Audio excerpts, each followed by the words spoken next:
LA, right, is there are just too many beautiful people. Too many pretty people. There's not enough, I suppose, affirmative action or equal opportunity. Give us ugly folks a chance.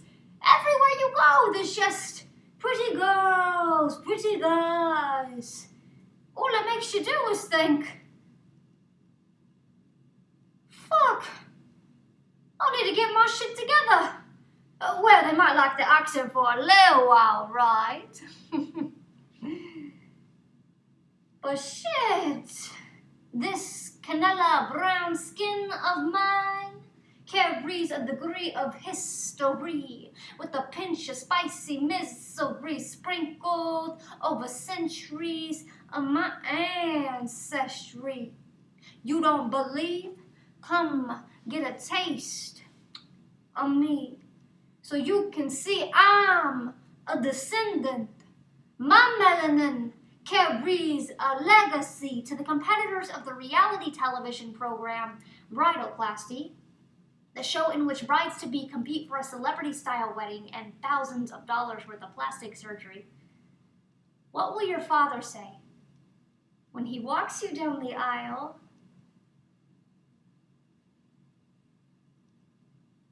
Knowing your plastic surgeon took the more pivotal role in your creation,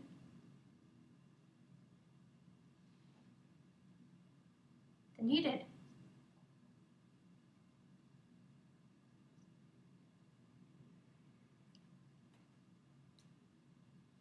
With more people than ever dissatisfied or ashamed with how they look, according to The Guardian of June 9th, 2012, the pressure to enhance, or essentially to change our appearance, diminishes the physical representation of our ancestry.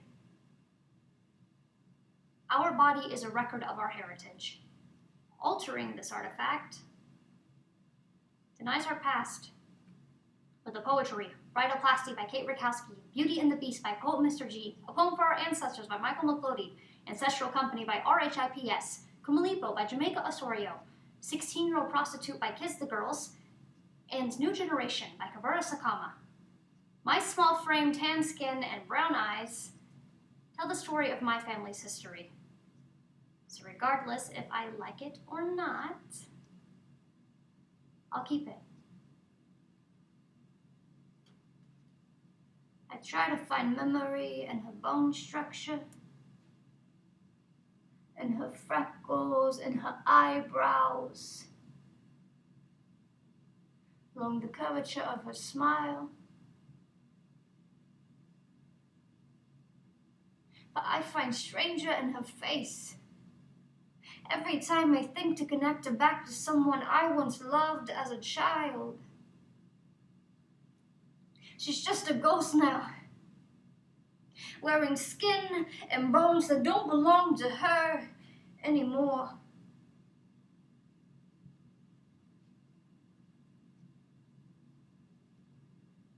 Too painful. So I try not to remember. But what happens to the ones forgotten? The ones who shaped my heart from the ribcage. I want to taste the tears of their names. Trace their souls onto my vocal cords so that I can feel related again. Because I have forgotten what color of thread God used to sew me together with, but there is a culture, a people somewhere beneath my skin that I've been searching for, and so we run from the calls of our fathers. Fading histories, ancestral boundaries. We left our Pokedan strapped in the sealed jaws of the gate, and now, 2 generations later, I know only 7 words in my family's language. 5 of which are curses. We've got no culture to show, no jive, no hip-hop, no Spanglish, no way to identify ourselves as a people. It's like having your face scrubbed away until you can pass for a mannequin. Your daughter will be made of wax. She will be attracted to tongue depressors and cellophane. Will you ban her from the television? Fearing the reruns of your public audacity, the pilot episode, in which you stack puzzle pieces over your old frame. Or Well, you present this Frankenstein hunger as a trophy, spit shining daily in my eyes. Pupils. You can see Pancho Villa riding for the stolen land that Uncle Sam in 1846 took from Mexico's hands. My fingertips, the contours of them resemble the fields where to this day the farm workers harvest the crops dropped off the local stores. We cook the food, serve the plate to reshape ourselves. So we wish to change ourselves, secretly escape ourselves. Ashamed of the way God chose to make ourselves. So my nose a little thinner, my figure a little fitter, my height about 3 inches bigger. Go figure. It's the darkest skin that wants to be light, and the lighter skin who prays all day to see more light. So I've forgotten how to remember. But our roots cannot remember themselves. And you won't find your roots online. We have no dances or chants if we have no roots, just rants. No roots, just tears. I mean, this is all I have of my family's history that's real. And your little girl will wonder why no pictures of you exist before your wedding day. And you'll never have the right to call her pretty. And what if she is?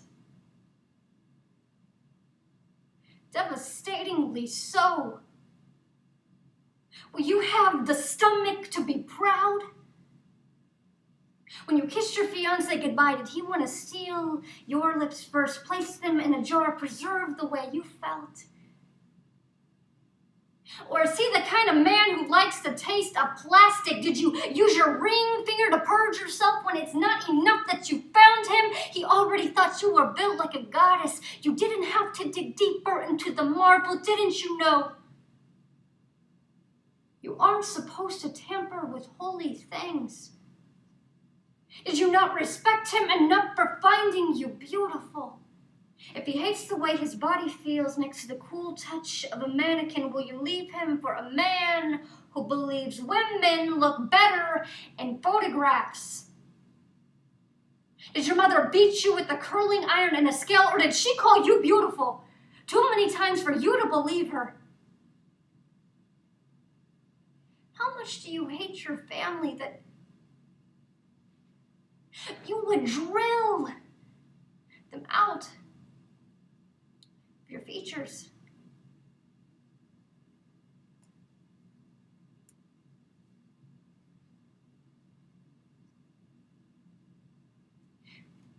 A pause.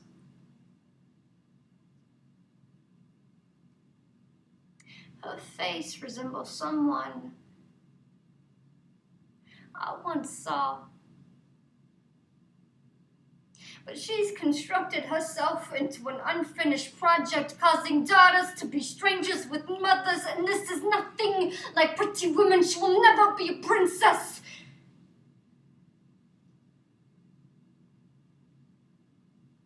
She put a fee on her body.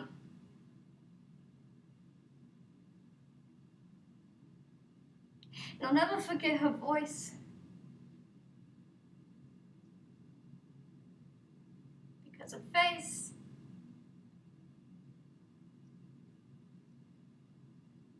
face is just too hard to remember. Do not forget what's left.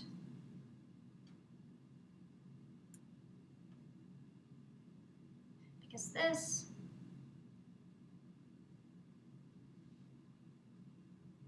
it's all we have.